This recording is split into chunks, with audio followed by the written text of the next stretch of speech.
estamos grabando, que es el tema de las sustancias asfixiantes. Las sustancias asfixiantes, bueno, causan asfixia. Ese es el gran tema. Por lo tanto, están súper asociadas con intoxicaciones agudas, lo cual no significa que no puedan causar intoxicaciones crónicas, pero en general están muy asociadas y ustedes van a ir reconociendo algunas de estas moléculas, reconociendo, pero también asociando con situaciones de toxicidad aguda. Eh, Hay un conocimiento base para esta clase que tiene que ver con qué son las hemoproteínas, la hemoglobina, por ejemplo, la mioglobina, los citocromos, ¿ya? Eh, y en específico, qué es lo que es la curva de disociación de hemoglobina. Eso es algo que se aprende cuando uno está haciendo fisiología o bioquímica. Ahí te enseñan, es como un conocimiento bien básico del funcionamiento de humano, ¿ya? ¿Qué es lo que es la metahemoglobina también? Entonces ya con estos temas ustedes se imaginarán los mecanismos de acción o las manifestaciones clínicas de las asfixias tienen que ver con hemoproteínas en general, ¿ya? Y luego entonces vamos a hablar también sobre lo que es las asfixias, pero chiquillos, entonces, estos son temitas, como yo les decía, que ustedes ya tienen que traer de base, o sea, ya de base hay que saber lo que es una hemoproteína y todo.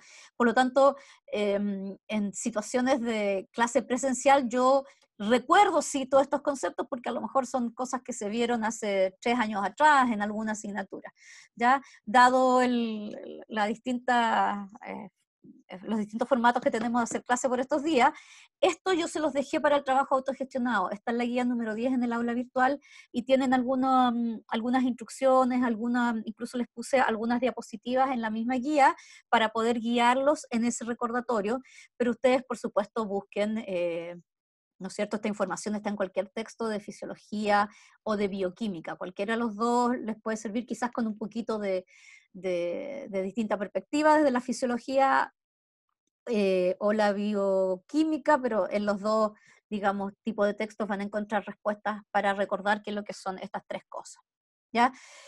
Y a continuación entonces comencemos con la clase. Cualquier cosa, cualquier pregunta, ya saben, me contestan, me interrumpen, por favor, no lo pongan en el chat porque yo no veo chat mientras estoy hablando, digamos, porque complica un poquito más.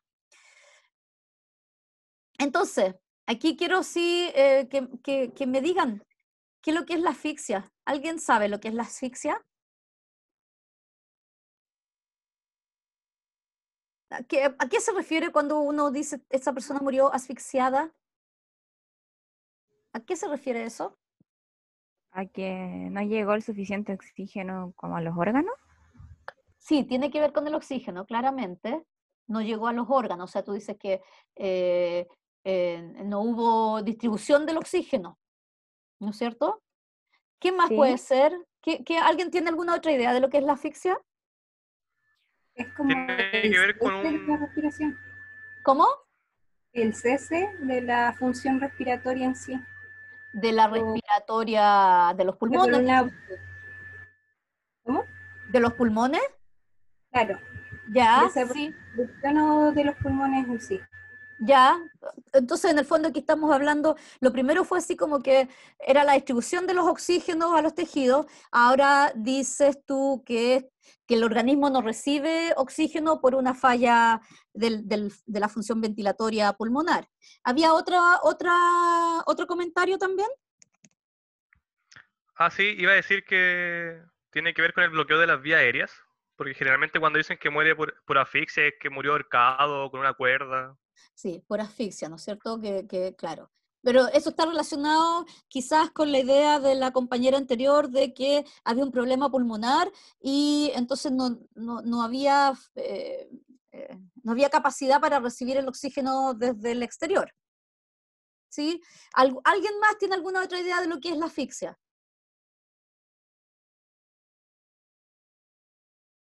En el fondo, todos tienen razón, ¿no es cierto? Porque realmente la asfixia, en términos súper concretos, es que el organismo se queda sin usar el oxígeno. Las causas de por qué se queda sin utilizar el oxígeno pueden ser varias. ¿no es cierto? Puede haber un impedimento en la entrega del oxígeno a los tejidos, o puede haber un impedimento para que la persona respire, sencillamente, como, no sé, el que se suicida, el que se ahorca. O también puede ser que a lo mejor en el aire hay poco oxígeno, porque a lo mejor el aire está enriquecido con algún otro gas, en el caso de algún contaminante. Entonces, en el fondo, cualquiera sean los mecanismos, las asfixias tiene que ver con una falta de intercambio gaseoso a nivel de ventilatorio o una falta de oxígeno para el organismo. Puede ser un exceso de dióxido de carbono en el cuerpo, ¿no es cierto? O puede ser una alteración o impedimento de la respiración, o puede ser, ¿no es cierto?, la exposición a sustancias químicas que sean asfixiantes, ¿ya? O sea, en el fondo, si ustedes piensan cualquiera de estas definiciones o situaciones que les acabo de mencionar, todas tienen que ver con que a la larga cualquiera de eso lleva a que las células no tienen oxígeno para funcionar, ¿ya? Y si las células no tienen oxígeno para funcionar, ¿qué pasa? Se mueren. Se mueren, ¿por qué? Pero así, ¿cuál sería el mecanismo así, el super ultra, el más bioquímico? ¿La apoptosis? ¿O Eh, hipoxia? sí, pero ¿qué es lo que pasa, po? ¿Cuál es la función en la célula que requiere oxígeno? La cadena transportadora de electrones. Claro, básicamente, ¿no es cierto? Claro, hay un montón de mecanismos, que la apoptosis, que no sé qué, que lo otro, pero en el fondo es que el organismo se empieza a quedar sin respiración aeróbica a nivel celular. Y eso significa que nos quedamos sin ATP.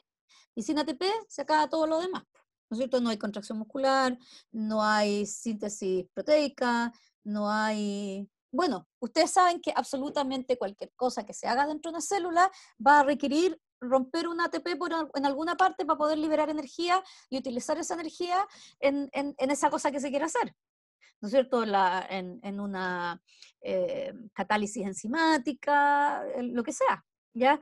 Entonces, el oxígeno, si no llega, por la razón que sea, si no llega a la célula, nos vamos a quedar finalmente sin energía. Y eso es lo que lleva a la muerte.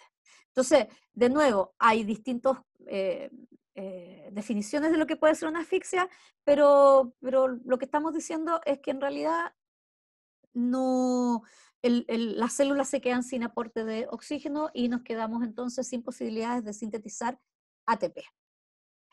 Ahora, hay dos tipos de asfixiantes según cómo actúen, ¿ya?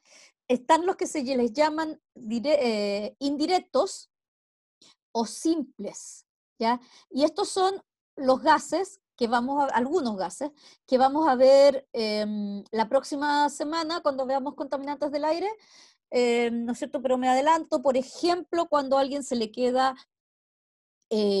abierto la cocina, el artefacto de cocina, que tú, no sé, pues de repente a uno se le olvida, uno da el gas para prender el fuego, que vas a cocinar algo y no sé, pues, te distrajiste en un ratito y se te olvidó prender el fuego y dejaste la llave dado el gas. Y eso, ¿no es cierto? Pues uno entra a la casa y está, pero todo hediondo y ahí recién te diste cuenta que habías dejado el gas. Eso para las personas adultos mayores es una situación de riesgo súper grande, porque ellos, muchas veces las personas al avanzar su edad, también pierden un poco la capacidad olfativa. Entonces no se dan cuenta del olor que hay en el aire. Y entonces puede eventualmente que esos tipos de gases desplazan al oxígeno de la altura de donde uno está y se empieza a enriquecer con esos otros gases.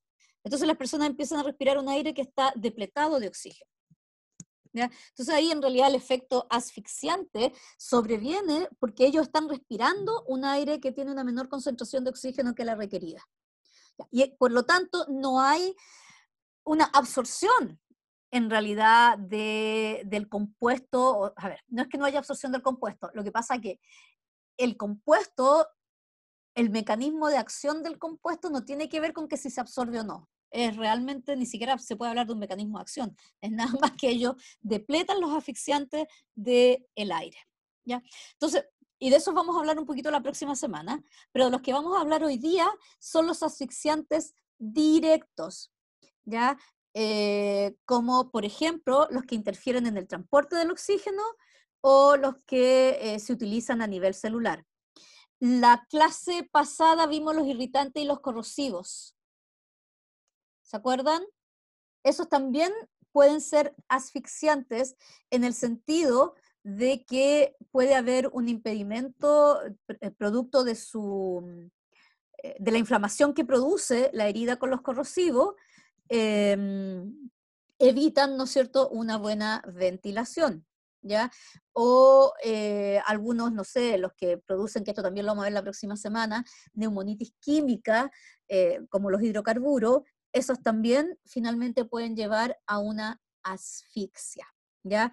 Y pensándolo ahora que estoy conversando con ustedes, creo que incluso hasta el COVID, ¿no es cierto?, eventualmente, en el sentido de que impide una buena función respiratoria o ventilatoria, hasta el COVID pudiera ser, ¿no es cierto?, en algún momento convertirse en un asfixiante.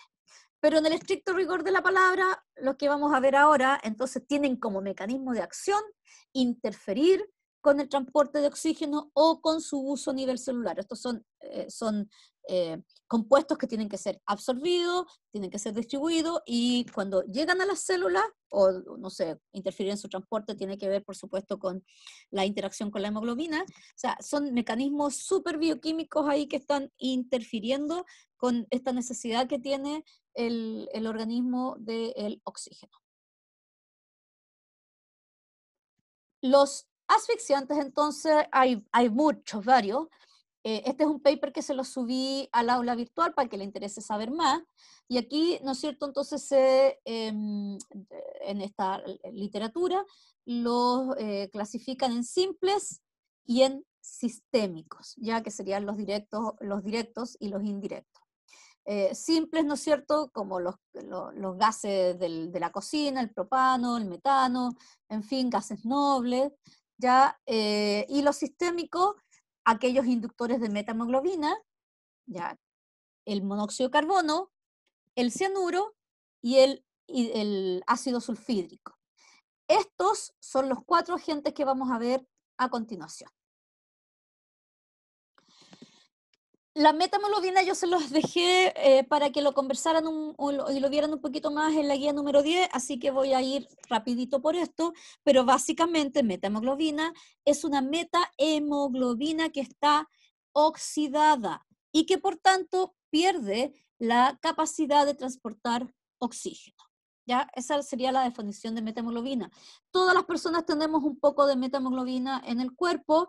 Hay una enzima que se llama la metahemoglobina reductasa, que es la que se encarga de mantener a la hemoglobina en forma reducida para poder tener un buen transporte de oxígeno. Las personas que fuman tienen mayor cantidad de metahemoglobina, y por eso entonces cuando alguien necesita operarse, sobre todo los cirujanos plásticos que necesitan que las cicatrices sean lo más finas posible, si una persona fuma, te mandan a dejar de fumar antes de poderte hacer una operación de ese tipo, porque como las personas que fuman tienen más metahemoglobina, tienen menor aporte a los tejidos de oxígeno y los tejidos cicatrizan más lento y de peor manera, ¿ya? Así que ojo los que fuman con eso. Creo que ya les había preguntado si había gente fumadora en este curso. Hay hartas cosas que hace el cigarro. Además, ¿no es cierto?, de causar cáncer y una serie de otras cosas, también afecta, ¿no es cierto?, indirectamente a los procesos de cicatrización. Entonces, agentes metahemoglobinizantes hay muchísimos, ¿ya? Aquí hay un gran listado, hay mucho medicamento, los típicos, los anestésicos locales, por ejemplo, ¿ya? Algunos colorantes, muchos colorantes, los que son nitrados, ¿ya? Porque en general, uno de los grandes grupos que causan metameglobinemia son los nitratos o los nitritos, ¿ya?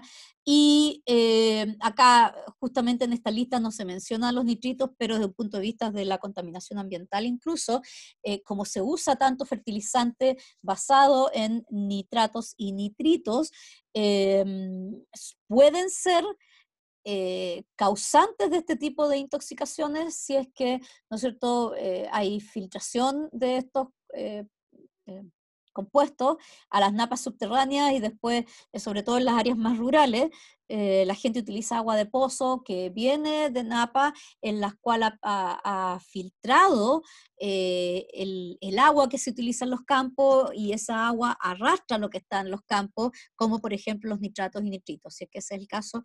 Y yo la verdad es que eso nunca lo he visto descrito para Chile, pero sí aparece frecuentemente en literatura de otros países del mundo, que puede ser, digamos, una situación de riesgo en comunidades rurales que utilizan nitratos, nitritos para sus cultivos, y después utilizan agua de pozo que está contaminado con este tipo de fertilizante. Yo les decía que todas las personas teníamos un porcentaje de metahemoglobina en la sangre, generalmente anda en 2%, no sé, acá lo fijan como en un 3% en esta tablita, que en realidad es un porcentaje fisiológico de metamoglobinemia, y por lo tanto no hay ni signos ni síntomas asociados. En la medida que empieza a aumentar la concentración de metahemoglobinemia, se hace evidente por las manifestaciones que ustedes ven acá, de que se empieza a notar la falta de oxígeno, ¿ya?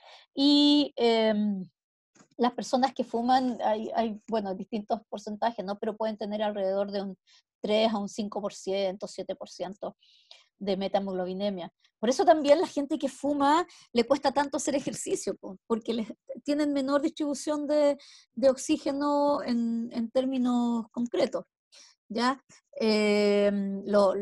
Siempre se dice que un buen deportista no debiera fumar tampoco, para tener un buen aporte de oxígeno a sus tejidos mientras hace ejercicio, ¿ya?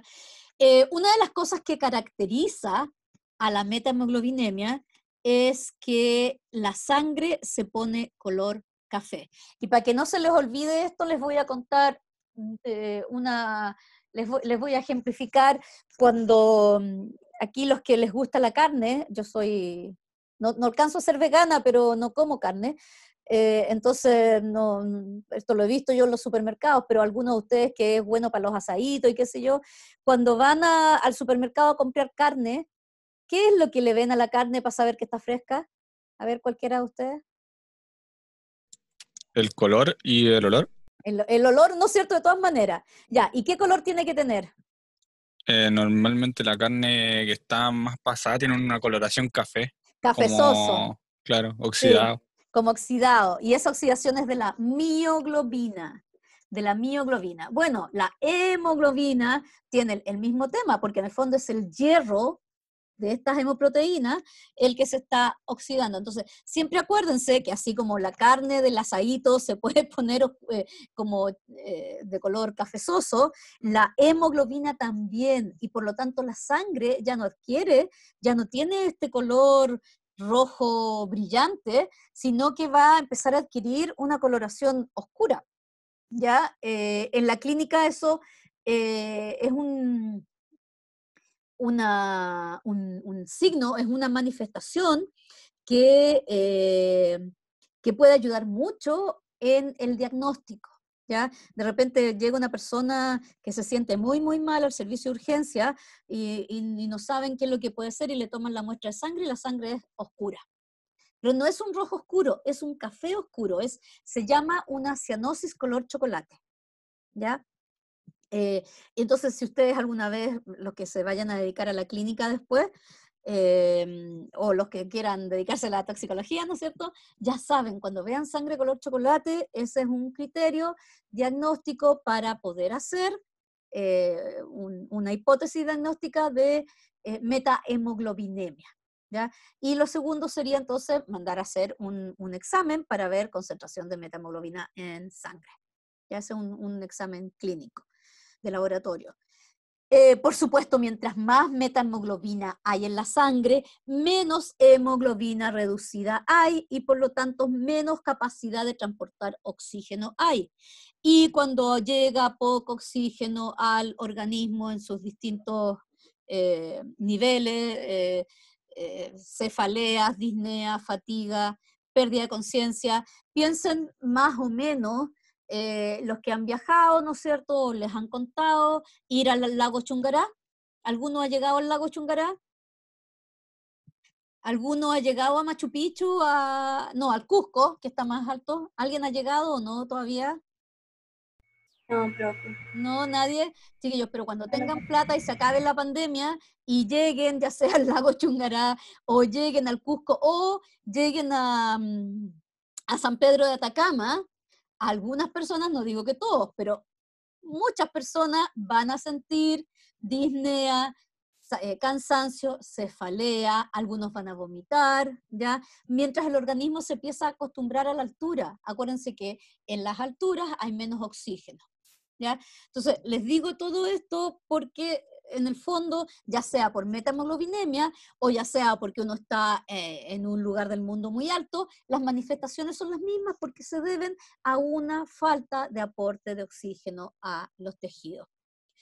Por supuesto que ir al lago Chungará o ir al Cusco, ¿no es cierto?, un par de días después, lo que va a pasar es que el organismo se va a acostumbrar a esa altura y, ¿no es cierto?, vamos a tener algunas reacciones de feedback, qué sé yo, y ya al segundo o tercer día se te va a quitar todo y uno va a poder hacer el turismo súper tranquilo, ¿ya? Sin embargo, cuando esto ocurre por un agente tóxico, estas concentraciones sobrevienen de manera mucho más aguda y entonces, sobre todo si es que se ha ingerido una dosis tan tóxica como para lograr más de un 50% de metahemoglobina en la sangre, ya vamos a tener manifestaciones que son extremadamente serias y que ponen en peligro la vida del paciente.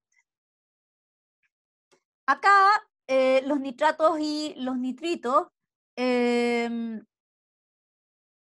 y tengo una pregunta que dejémosla para la guía. Si acaso los nitratos y los nitritos son igualmente tóxicos, ¿ah? Entonces, porque generalmente cuando se habla de estos agentes tóxicos se habla de nitratos y nitritos, sin embargo hay un tema de potencia entre ellos dos, ¿ya? Así que esa es una pregunta que vamos a dejar después de cuando volvamos, cuando hayamos repasado la materia. El mecanismo de acción entonces va a ser que logran la oxidación de la hemoglobina. Y acá tenemos, ¿no es cierto?, la hemoglobina 2 con hierro 2, que es ferroso, ácido por presencia del nitrito, ¿no es cierto?, puede lograr oxidar a la hemoglobina y ahora tenemos la metahemoglobina.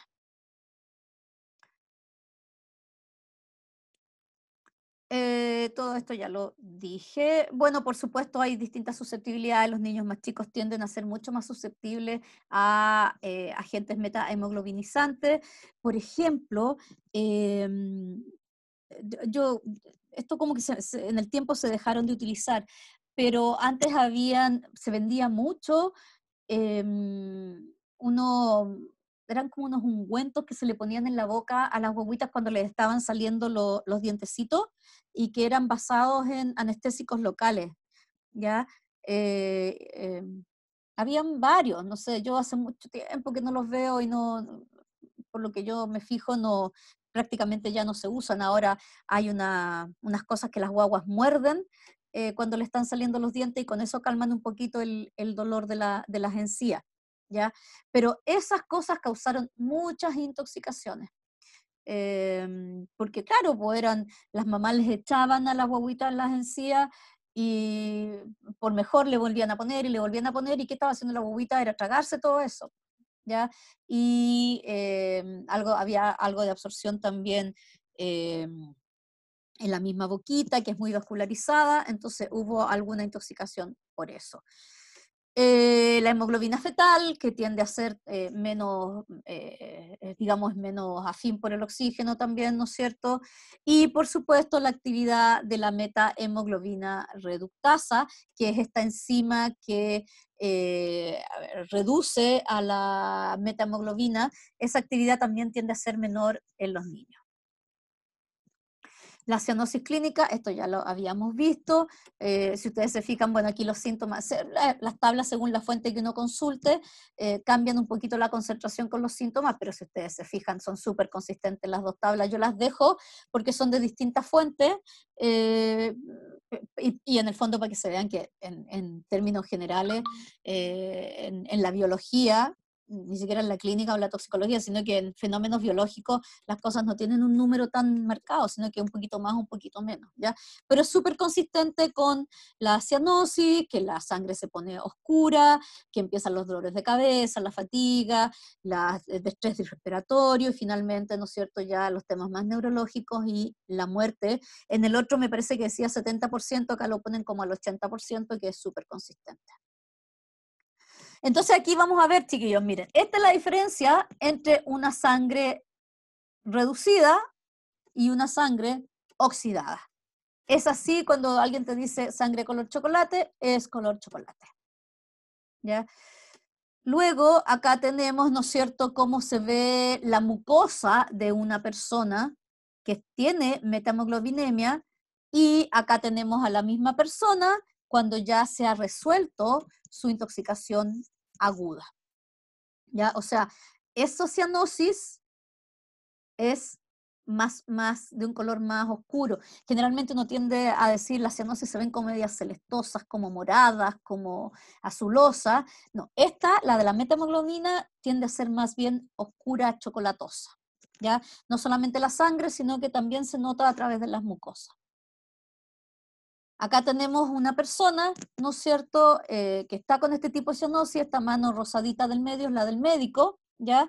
La mano de la paciente, absolutamente color chocolate, ¿ya? Y aquí está la sangre que se le sacó a la persona, y luego, cuando ya se le hizo el tratamiento a la persona, ¿no es cierto?, comparen cómo tenía estas manos con acá, y la mano más rosadita, la del médico. Y por supuesto acá está la comparación de las dos sangres, la brillante, rojo brillante, y la café más oscura. ¿Alguna consulta hasta ahora? El gran mensaje aquí es: metahemoglobina se oxida, no puede transportar oxígeno, las personas se sienten muy mal, manifestaciones que van desde el cansancio hasta la muerte, y, ¿no es cierto?, sangre color chocolate y piel oscurecida, cafezosa. El manejo de esto es súper fácil, entre comillas, ¿ya?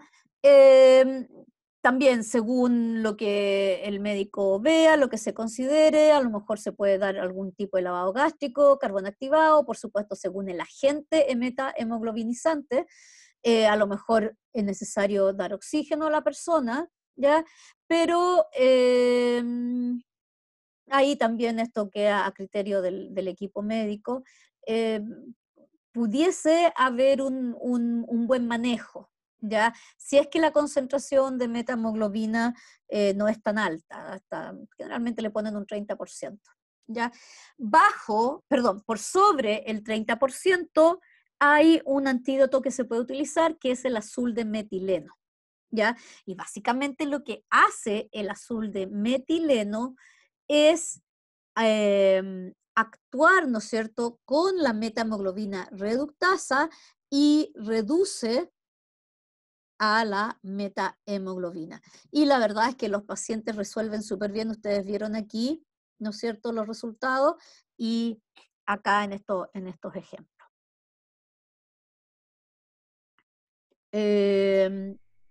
La administración de azul de metileno, generalmente, ¿no es cierto?, le decía 30%, 20% por ahí. Si es menor que eso no está indicado. Hay que tener cuidado porque hay algunas personas, yo no estoy segura cuál es la incidencia de eso en Chile, pero hay personas que tienen deficiencias de metahemoglobina que pueden ser congénitas, y en ese caso no sacan nada con dar azul de metileno, porque no va a... digamos, no tiene sentido sin la enzima dar azul de metileno, pero además si las personas no tienen esta enzima, el dar el azul de metileno puede ser contraindicado, porque en este tipo de personas se puede generar una hemólisis, ¿ya? Y yo creo que eso serían como lo único. Bueno, el otro cuidado es que, por supuesto, después de dar azul de metileno, hay cambio de la coloración de la orina, que eso también es algo que hay que advertirle a los pacientes, ¿ya? Y yo creo que eso en relación, déjenme mirar acá. Sí. Bueno, el azul de metileno también puede dar náuseas, vómitos, ¿no es cierto? Pero en general, en un ambiente asistencial, eso debiera ser muy controlado, ¿ya? Lo único nomás que yo les decía, que nunca olvidar la educación al paciente y avisarle que le va a cambiar de color la orina. Ya. El segundo agente que vamos a ver asfixiante es el cianuro. El cianuro, que en realidad nosotros hablamos de cianuro, pero la verdad es que aquí el cianuro no está solo, sino que viene como sal o viene como ácido, como un gas. Su forma ácida es el ácido cianhídrico y eso es un gas. ¿Ya? O lo podemos encontrar también como un producto químico, que es el que han estado utilizando, como que este año, bueno, a propósito de la pandemia, el año pasado también cayó un poquito, pero el año anterior y el anterior a ese, o sea, hace 4 años atrás, hace 4 y hace 3 años atrás, hubo una seguidilla de intentos suicidas, y muchos lo lograron, con sales de cianuro. Que se utilizan, las venden en la ferretería, tienen cierto uso en la joyería. Yo no estoy muy segura para qué usan esos productos, ¿ya? Viene como cianuro de potasio o cianuro de sodio. Y tiene un uso también el cianuro ya mucho más industrial en la minería, ¿ya? Y además podemos encontrar el cianuro como un producto natural en algunos glicósidos que se llaman glicósidos cianogénicos, que son, primero que nada hay una variedad de almendra que no es la almendra que nosotros comemos para los cócteles, las que vienen saladitas o que vienen con distintos sabores. Esas almendras no, esas son almendras variedad dulce, pero hay almendras amargas que es un árbol de almendras amargas, ¿ya? Y ese contiene glicósido cianogénico, y aquí los que son ávidos lectores, ¿no es cierto? Y si han leído, les gusta la literatura latinoamericana, habrán leído a García Márquez. García Márquez siempre utiliza algún suicidio con almendras amargas. No sé si alguno habrá leído, por ejemplo, El amor en los tiempos del cólera. El amor en los tiempos del cólera en la primera parte de la primera página de esta novela, llaman al jovencito al protagonista de esta historia, ¿no es cierto?, que era un médico, lo llaman a ver una persona que se había suicidado, y él ingresa a la habitación y toma el olor y dice, olor a almendras amargas, que es un olor medio dulzón. Y ahí entonces él sabe que esta persona se había suicidado con almendras amargas que contiene cianuro. ¿Ya? Entonces, en el fondo, lo que pasa aquí, la gente cuando consume estas almendras amargas, en la hidrólisis de este glicósido, se libera no solamente azúcar por ser glicósido, sino que libera cianuro. ¿Ya?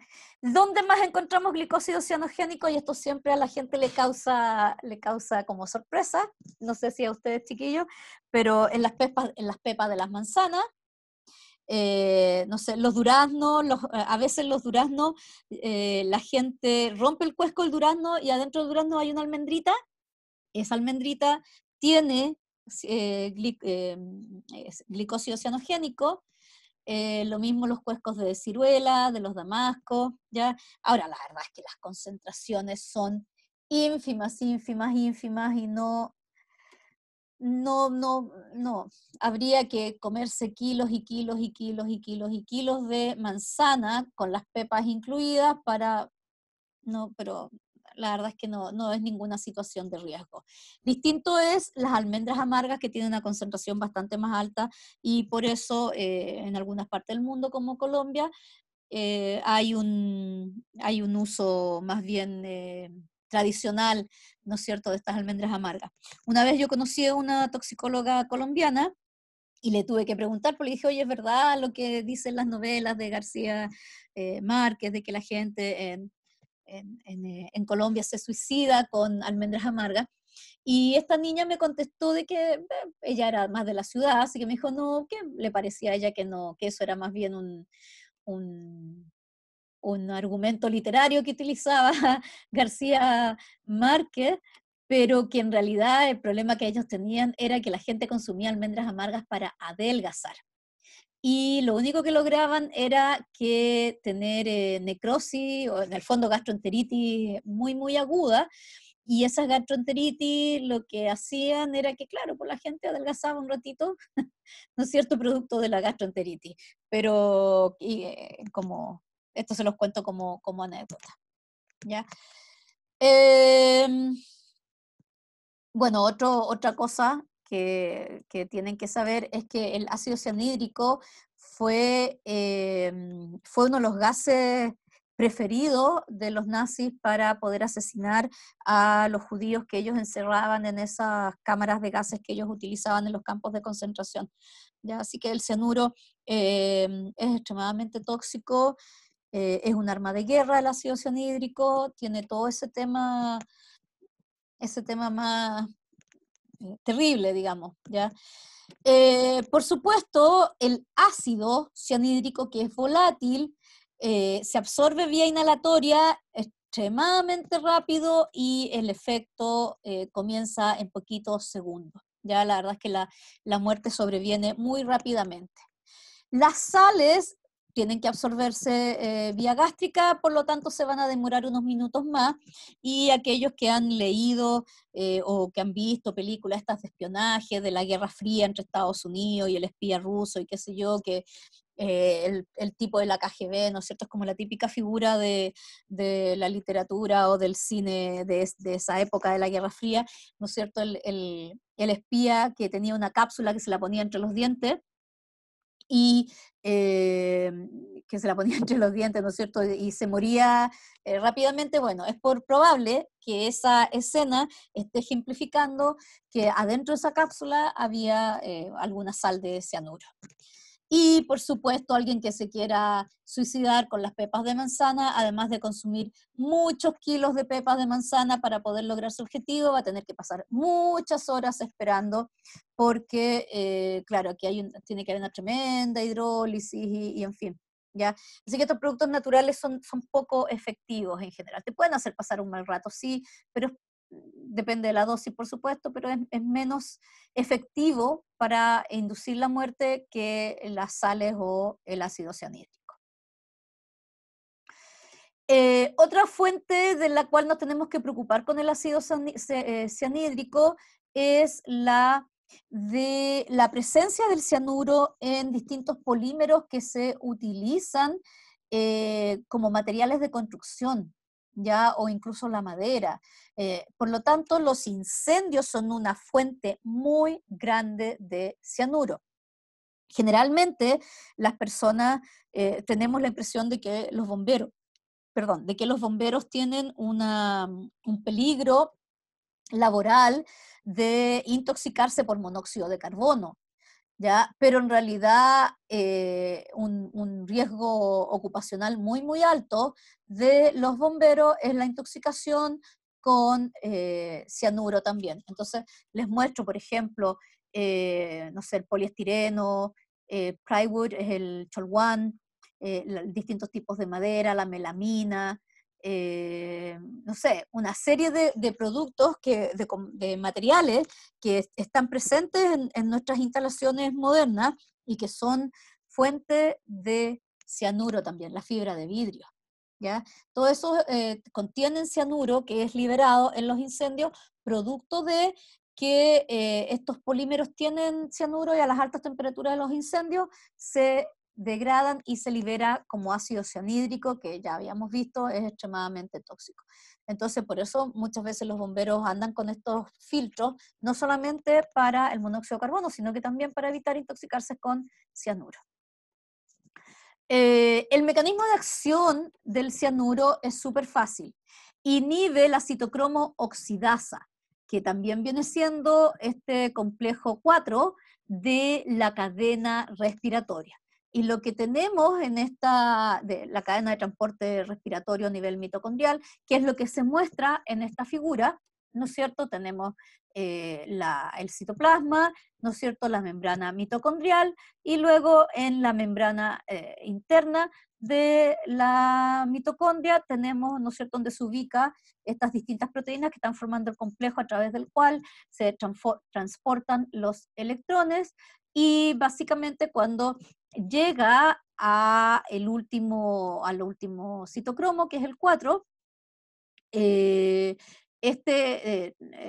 digamos ya el electrón es capaz de participar en la última fase de la síntesis de ATP, ¿no es cierto?, que es la fosforilación.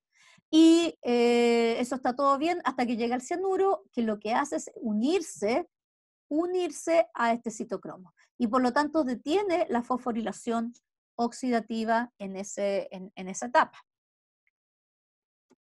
Las manifestaciones de la intoxicación por cianuro van, ¿no es cierto?, también desde lo que sobreviene por la disminución del aporte de oxígeno, que tienen, ¿no es cierto?, fatiga, dolor de cabeza, en fin. Bueno, chiquillo, si la dosis ha sido suficientemente alta, la verdad es que la gente no alcanza a tener ninguna de estas manifestaciones y pasa de inmediato a la muerte.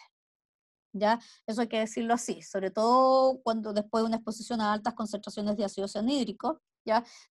Ninguna de estas manifestaciones se alcanzan a ver, porque las personas pasan al tiro a las convulsiones y muerte, ¿ya? En los casos en que la exposición ha sido a concentraciones más bajas de cianuro, se podrían observar, ¿no es cierto?, algunas de estas otras manifestaciones menores, manifestaciones que tengan que ver también con función cardiovascular y neurológica. Esto está en la guía. Hay una pregunta en la guía, quiero que ustedes usen la ecuación de Henderson-Hasselbalch para calcular cuánto se absorbe el cianuro en el estómago. ¿Ya? Porque ahí quiero que hagamos una conversación sobre eso, pero hagan ustedes primero el cálculo, ¿ya? Así que eso lo conversamos después cuando nos volvamos al feedback a las 5. ¿Ya? Entonces, aquí, en el caso del cianuro, una de las cosas, así como yo les decía, en el caso de los metahemoglobinizantes, lo más claro y como lo más llamativo es que hay una sangre que se pone color chocolate. Bueno, aquí en el caso del cianuro no hay una manifestación de cianosis, ¿ya? Porque en realidad hay oxígeno. Lo que pasa es que no se puede utilizar, pero oxígeno hay. Por lo tanto, la hemoglobina está bien oxigenada.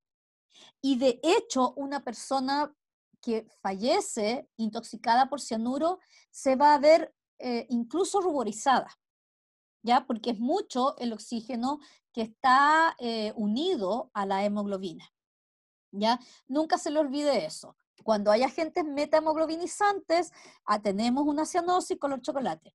Cuando hay intoxicación por cianuro, incluso, primero no hay cianosis, pero incluso podríamos tener una ruborización de piel y mucosas, ¿ya?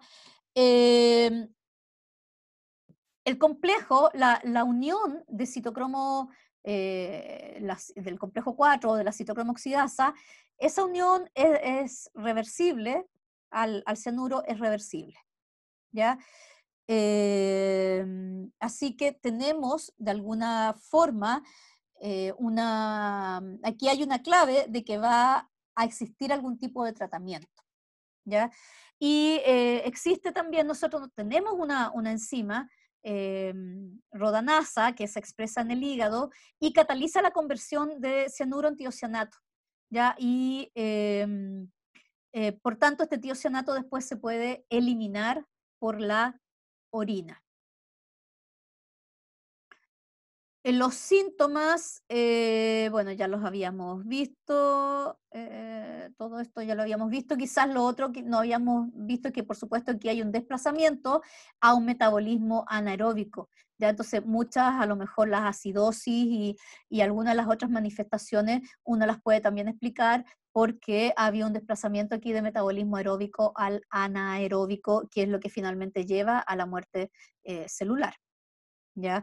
Entonces tenemos por un lado falta ATP, ¿no es cierto? No, se detiene todo el metabolismo, se detiene todo, la contracción muscular, etcétera. Sin ATP no se puede, pero también, ¿no es cierto?, a eso podemos encontrar de que puede haber también una señal para muerte celular a través del aumento de ácido láctico y de la acidosis metabólica. Finalmente, la muerte va a sobrevenir por paro cardiorrespiratorio.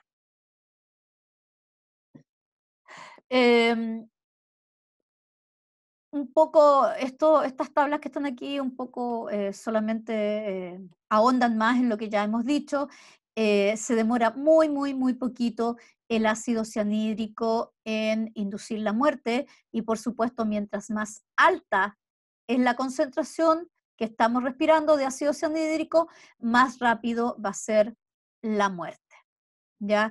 Mientras más alta es la concentración en el aire, más alta va a ser la concentración también en la sangre. Y más o menos se estima en humanos que si uno está en un ambiente contaminado con unos 500 ppm de ácido cianhídrico, en unos 10 minutos ya se mueren las personas. Esto también es una cosa, no me acuerdo si yo se las he contado, me parece que no. Una vez me tocó escuchar a gente de la CIA, de la CIA, la de Estados Unidos, que tenían que ver con las armas químicas en una conferencia. Y ellos dijeron lo siguiente, que suena divertido, pero en realidad es muy lógico. Si uno ve, no sé, pues si tú vas pasando y ves a una persona que está tirada en la calle, está desmayada, no sé, tú la vas a tirar, tú te acercas a ayudar a esa persona, ¿no es cierto? Porque es lo lógico, uno quiere ayudar a alguien que está tirado en la calle. Si tú vas pasando por la calle y ves a dos personas que están botadas en la calle, tú en realidad llama a la policía, llama a Hazmat, llama a los bomberos, llama a alguien más que pueda tener mayor experiencia y mayor protección para ayudar a esas dos personas que están botadas en la calle. Pero si tú vas pasando y ves a 3, 5 o 10 personas o más personas botadas en la calle, no ayudes, no llames, arranca. ¿Ya? Y eso, ¿no es cierto? Me acordé de contarles esto que si uno está en un ambiente contaminado, el cianuro no tiene olor, no tiene color. Entonces, salvo que sea por las almendras amargas, que tendría, yo les diría, este olor un poco como un olor dulzón. No es lo mismo, pero quizás como el cloroformo, que tiene como un olor un poquito más dulce, como una cosa que uno pudiera ahí reconocer. Si no es de las almendras amargas, el ácido cianhídrico no va a tener olor, no va a tener color, no nos vamos a dar cuenta que es lo que es. Por lo tanto, si hay mucha gente que está botada en el suelo, llamemos a alguien más y nosotros alejémonos del lugar lo antes posible.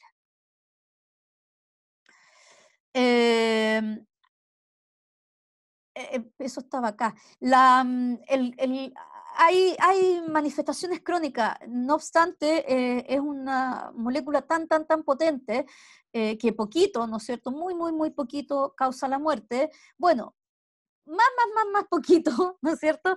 Te puede no causar la muerte, pero sí causar muchos problemas porque sí se generan intoxicaciones crónicas con síntomas bastante inespecíficos, como la cefalea, las alteraciones gastrointestinales, ¿ya?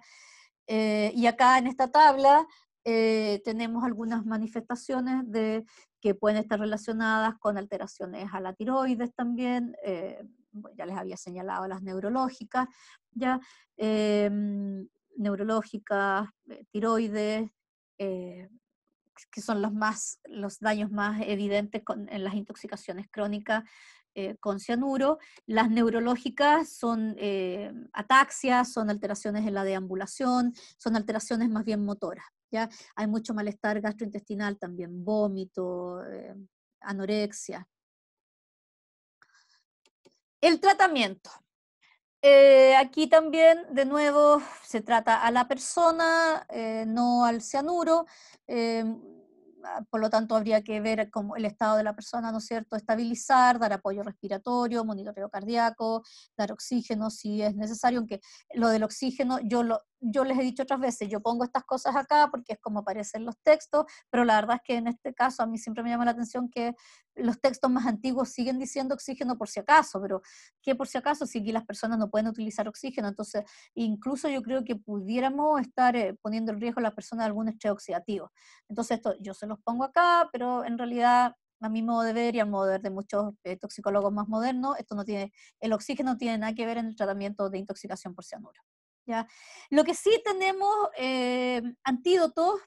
Hay una manera tradicional de tratar las intoxicaciones agudas por cianuro que es dar una inhalación de nitrito de amilo, o en el fondo dar nitrito de amilo por vía inhalatoria, y luego por vía intravenosa dar nitrito de sodio y administrar tiosulfato o hidrosulfito de sodio. ¿Ya? ¿Esto para qué? Porque con los nitritos, ¿qué hacemos? La hemoglobina la volvemos en metahemoglobina. Y la metahemoglobina se une al cianuro y puede formar cianometahemoglobina que se elimina por la orina. Y, ¿no es cierto?, la idea de dar tiosulfato o hidrosulfito de sodio es aprovechar a la enzima rodanasa que les había mencionado un par de diapositivas anteriores, se expresa a nivel hepático y es capaz de transformar, ¿no es cierto?, el cianuro en tiocianato, el cual también se va a poder eliminar por la orina.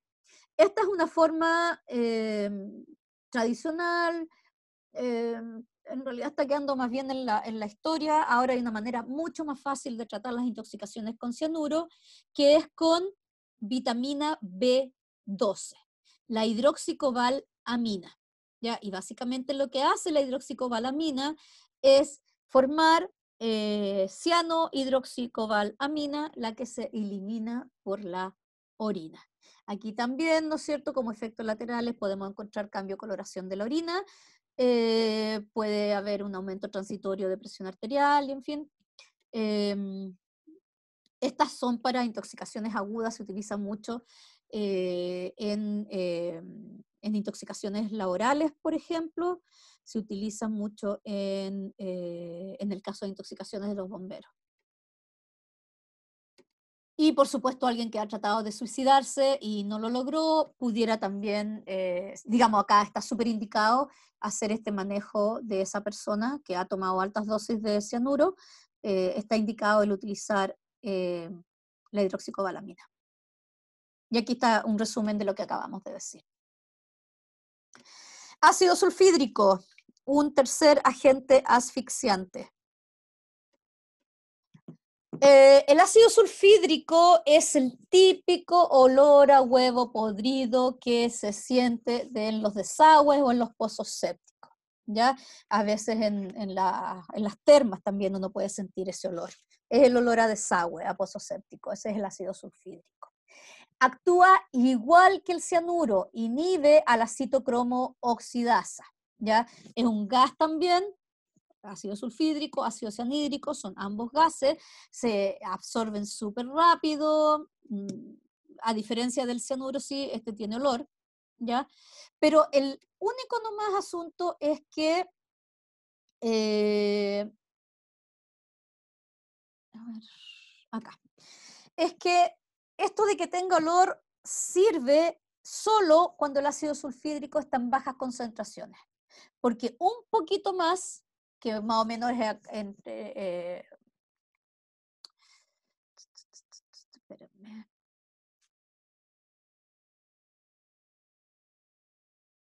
es acá. Es más o menos entre 1 ppm, ¿ya? Viene una parálisis del nervio olfatorio. Y por lo tanto las personas no se... Ah, no, la parálisis está aquí. A 150, perdón. Esto de aquí, a un ppm, es el nivel de precaución. Ya, lo encontré, está aquí abajo. Son más o menos 100 ppm. Ahí sobreviene una parálisis olfatoria del nervio olfatorio. Y el nervio olfatorio, entonces, si está paralizado, entonces las personas no sienten el olor. Y de esa manera uno fácilmente puede entrar a un ambiente que está absolutamente contaminado con hidrógeno, con ácido sulfídrico, pero no va a sentir el olor. Y como no va a sentir el olor, va a respirar tranquilamente ese aire y puede intoxicarse, incluso, digamos, con las mismas manifestaciones que habíamos descrito ya para cianuro, esto puede llevar a la muerte, ¿ya? Ahora, además, el ácido sulfídrico tiene características irritantes cáusticas y cáusticas. No, el cianuro no tiene esas características, pero el ácido sulfídrico sí. Entonces, además de todo el tema de la falta de uso de oxígeno por el organismo, hay todo un tema que se sobreviene por los efectos corrosivos, irritantes mínimamente, pero también corrosivos a concentraciones más altas del ácido sulfídrico, ¿ya? Como criterios que nos pueden ayudar a establecer un diagnóstico aquí, por ejemplo, una persona que ha perdido la conciencia rápidamente en un ambiente contaminado, cuando la sacan del lugar contaminado, las joyas ennegrecidas, también, sobre todo las joyas de plata, ¿ya? Eso te da una idea de que esa persona pudo haberse intoxicado con ácido sulfídrico, y el olor a huevo podrido, pero lo que pasa es que, claro, esto solamente es cuando hay bajas concentraciones de ácido sulfídrico. Hay un caso que pasó hace unos 10 años, yo diría, que fue un contratista de una empresa sanitaria. No me acuerdo si fue en Santiago esto, pero fue un caso bullado, porque el contratista entonces abrieron una cámara, estaban trabajando en una cámara, y entonces el contratista mandó al primer trabajador, al primer obrero, que bajara a ver qué estaba pasando en la cámara, y el obrero no volvió, y mandó a una segunda persona, que tampoco volvió, mandó a una tercera persona, que no volvió, y ahí recién pensaron que algo podría estar pasando, ¿ya? Eso para mí es un accidente tan tonto. Bueno, por supuesto las personas fallecieron, por eso no volvieron, ¿ya? No sé, tiene que ver con a veces la ignorancia o la falta de normativas en Chile. ¿Cómo un contratista no va a saber cuáles son los riesgos de su oficio, ¿no es cierto? Claramente esas personas fallecieron porque no tenían equipos de protección. Si tú sabes que vas a bajar una cámara, tenés que llevar un filtro para ácido sulfídrico mínimamente, ¿ya? Así que ojo con eso, chiquillos. El ácido sulfídrico está muy presente en desagüe, en cámaras sanitarias, ese tipo de cosas.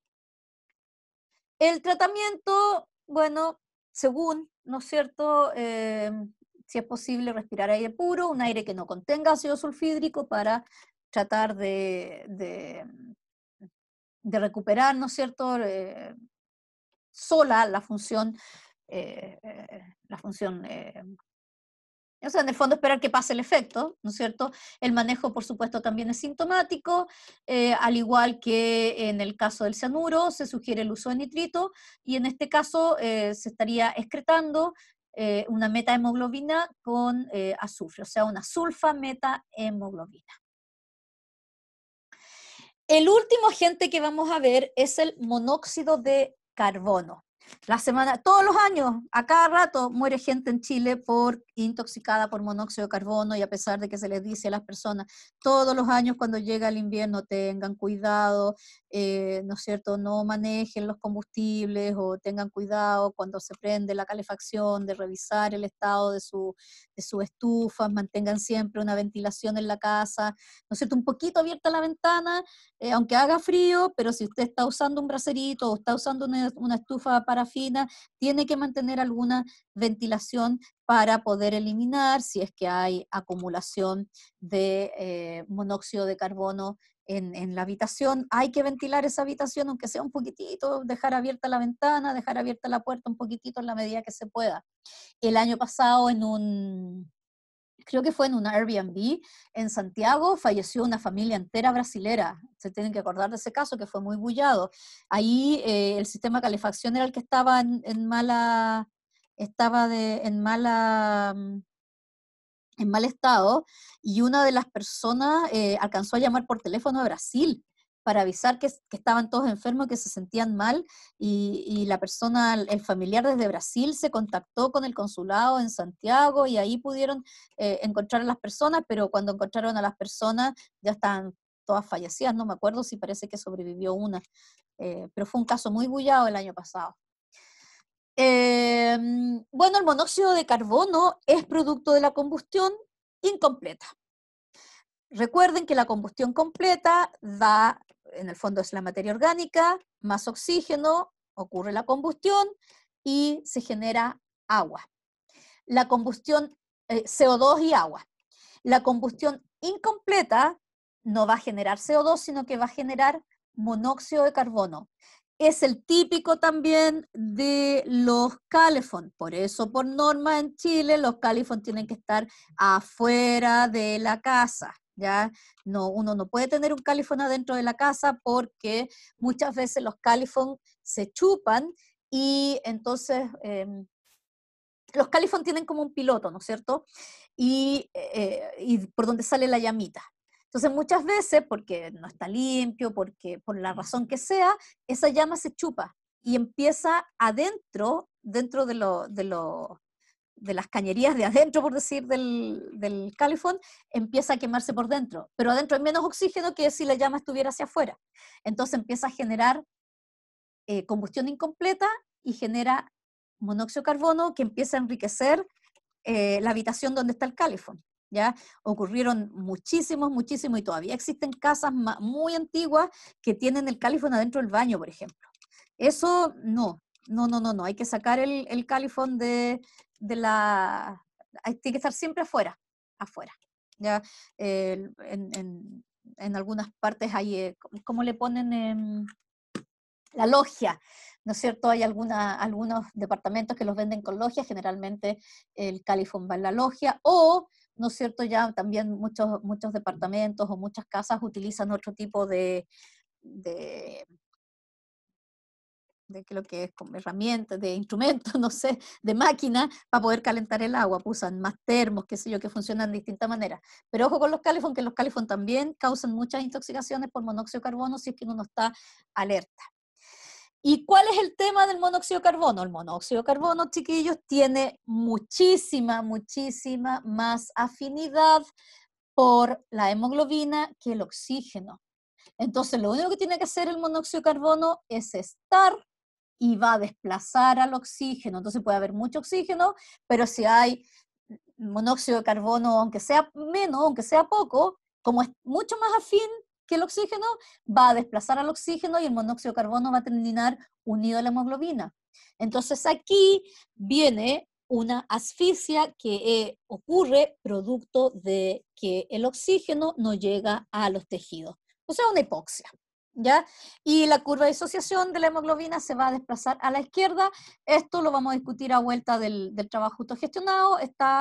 Se los puse ahí en la guía para conversar de esto.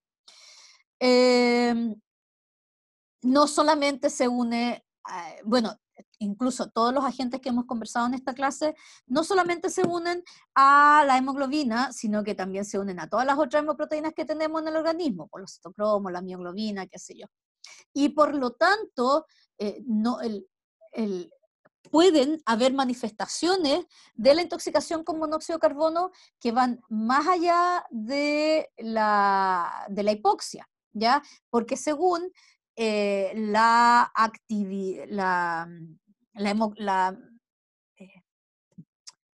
hemoproteína con la que se unan va a ser el efecto que se va a observar, como por ejemplo unión a la mioglobina, que básicamente lleva un daño a la musculatura esquelética, unión a los citocromos, como por ejemplo el citocromo, el C que acabamos de ver, también, ¿no es cierto?, alteración en el metabolismo, la oxidación de la fosforilación del ATP, etcétera. Mientras más concentración de monóxido de carbono tenemos en la sangre, que eso se llama carboxihemoglobinemia, mientras más concentración, más manifestaciones vamos a tener, pero son todas del mismo tipo, ¿no es cierto? Van desde los dolores de cabeza, cansancio, debilidad, hasta ya empiezan alteraciones cardiovasculares, finalmente llegamos a las neurológicas y paro respiratorio y muerte. Más o menos por aquí,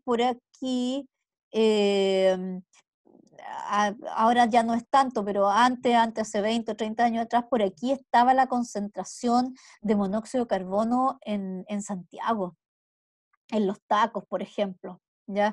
Por eso viene yo siempre me he cuestionado, digo, porque tenemos como esta imagen de los choferes de la micro que son tan pesados, que es gente que está siempre como malhumorada, ¿cierto? Yo siempre me he cuestionado si no será que los choferes están sometidos a mucha concentración de monóxido de carbono, que en los tacos, ¿no es cierto?, están harto rato ahí respirando. Cuando los autos están en los tacos, están haciendo combustión incompleta de su combustible, pues. Yo siempre he tenido esa duda.